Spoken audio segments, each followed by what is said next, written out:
Hey guys, welcome back to my YouTube channel. तो आप सभी के लिए मैं आज फिर से एक नया वीडियो लेकर आई हूँ, एक नया टॉपिक लेकर आई हूँ। तो आज हम बात करने वाले हैं ब्लीच प्रोसेस के बारे में कि आप अपने घर पर किस तरीके से ब्लीच कर सकते हैं। तो इस वीडियो को एंड तक ज़रूर देखिएगा। अगर आप मेरे चैनल पर नए हैं तो मेरे चैनल को सब्सक्राइब ज़रूर करें और बेल आइकन प्रेस करें, क्योंकि ये जो वीडियो मैं लेकर आती हूँ वो आपके लिए बहुत ही इम्पोर्टेंट होने वाली है। तो आप इस वीडियो को एंड तक ज़रूर देखिएगा। तो चलिए जल्दी से स्टार्ट करते हैं कि अब ब्लीच करने से पहले हमें किन किन सावधानियों की ज़रूरत पड़ती है या हमें कौन कौन सी चीज़ों की ज़रूरत पड़ती है, किस तरीके से हम ब्लीच कर सकते हैं। तो आप पूरी वीडियो को ज़रूर देखिएगा, स्किप बिल्कुल भी मत कीजिएगा। तो चलिए जल्दी से स्टार्ट करते हैं। तो मैं इसमें जो है ब्लीच लेने वाली हूँ, ये ग्लो ब्लीच है, इंस्टेंट ग्लो देती है। तो आप इस तरीके की कोई भी मार्केट से ब्लीच जो है वो ले सकते हैं। इसमें दो प्रोडक्ट्स आते हैं, जैसे कि एक क्रीम प्रोडक्ट आता है और एक पाउडर बेस आता है, यानी कि जिसे एक्टिवेटर बोलते हैं। इस तरीके का आपका जो है एक्टिवेटर आता है। इस तरीके से आपको क्या करना है, सबसे पहले जो क्रीम है, ये क्रीम इसमें आपको ले लेनी है। आप इसके लिए स्पैचुला का भी यूज़ कर सकते हैं या फिर ब्रश की मदद से भी आप इसको एक उसमें ले सकते हैं। मैं इसी का जो ढक्कन है कंटेनर का, उसी में उसको निकाल रही हूँ। आप चाहें तो इसके लिए एक छोटे से बाउल का इस्तेमाल भी कर सकते हैं, कोई कटोरी का भी इस्तेमाल कर सकते हैं। तो इस तरीके से आपको क्या करना है, ये जो ब्लीच है वो निकाल लेनी है। और इस बात का ध्यान रखिएगा, ब्लीच आपको उतनी ही लेनी है जितनी आपकी ज़रूरत है, यानी कि फेस के अकॉर्डिंग ही लेना है, आपको ज़्यादा नहीं निकालना है।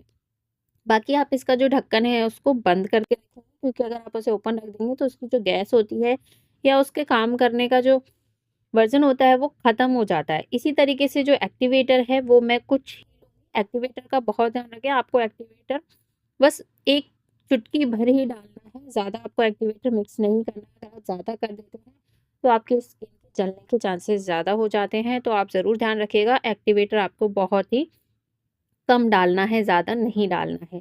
इस तरीके से मैं एक ब्रश की मदद से इसको मिक्स कर लूँगी एक्टिवेटर को। इस तरीके से बहुत अच्छे से एक्टिवेटर को मिक्स करने के बाद आपको क्या करना है, इसको फेस पर अप्लाई करना है। फेस को अप्लाई करने से पहले या तो आप उस अपने फेस को जो है वॉश कर लें या फिर अपने टिश्यू पेपर से क्लीन कर लें, देन अप्लाई करें। तो चलिए ब्लीच को अप्लाई करते हैं। ब्लीच को अप्लाई करने के लिए मैंने ब्रश का ही यूज़ किया है। आप चाहें तो फिंगर की मदद से भी कर सकते हैं, लेकिन कोशिश करें कि आप किसी ब्रश या स्पैचुला की मदद से ही ब्लीच को अप्लाई करें। इस तरीके से आपको पूरे फेस पर ब्लीच को अप्लाई कर लेना है।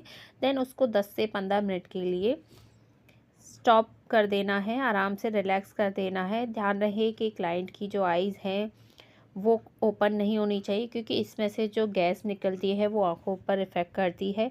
तो इसलिए हमेशा आँखें बंद होनी चाहिए। इस तरीके से आप अपनी आँखों को सेफ़ रखने के लिए कॉटन पैड्स या आई पैड्स का भी इस्तेमाल कर सकते हैं। ये मैंने नॉर्मल कॉटन लिया है और उसको रोज़ वाटर में डिप करके आँखों पर सेट कर दिया है। इस तरीके से आप खीरे का भी इस्तेमाल कर सकते हैं, या फिर आप नॉर्मल कॉटन या फिर आई पैड्स जो मार्केट में अवेलेबल होते हैं उनका भी उपयोग कर सकते हैं। इससे क्या होता है, इसमें से निकलने वाली जो गैस होती है वो हमारी आँखों पर इफ़ेक्ट नहीं करती है। इसके बाद जो है हम 15 मिनट के लिए वेट करेंगे। इसके बाद जो है हमारे 15 मिनट कंप्लीट हो चुके हैं। अब बारी है इसको रिमूव करने की। हम इसको एक मतलब आप चाहें तो स्क्रबर का इस्तेमाल कर सकते हैं या फिर किसी भी टिश्यू पेपर का इस्तेमाल कर सकते हैं। तो हम इसको अब रिमूव करते हैं। रिमूव करने के बाद आपको बस कुछ बातें हैं जो आपको ध्यान रखनी है, कि जब भी आप कभी भी ब्लीच कर रहे हैं, ब्लीच अप्लाई कर रहे हैं, तो उससे पहले आप एक टेस्ट ज़रूर कर लें। आप क्लाइंट के कान के पीछे या हथेली पर लगाकर ट्राई कर सकते हैं कि उसको उस ब्लीच से किसी प्रकार की कोई प्रॉब्लम तो नहीं हो रही है, किसी प्रकार की कोई इचिंग तो नहीं हो रही है। ब्लीच करने से पहले हमेशा टेस्ट ज़रूर कर लेना चाहिए। एक मेन पॉइंट यही है कि आपको ये ज़रूर ध्यान देना है कि अगर उससे लाल स्किन पड़ रही है, रैसेस हो रहे हैं या इचिंग बहुत ज़्यादा हो रही है, तो कृपया करके आप उसके फेस पर ब्लीच ना करें, तो ज़्यादा बेटर रहेगा। आप डायरेक्ट क्लीनअप या फेशियल भी उसको क्लाइंट को दे सकते हैं, ठीक है। हमेशा अपने हाथों में ग्लव्स वगैरह पहन के रखें या फिर अपने हाथों को सैनिटाइज करके रखें।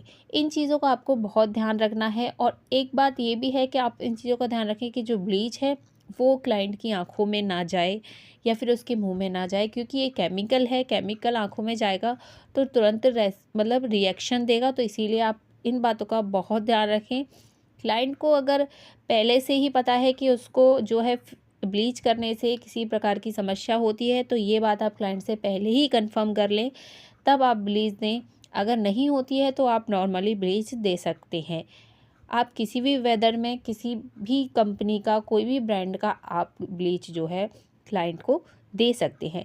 Thank you. इसी तरीके की नॉलेज के लिए मेरे पेज को फॉलो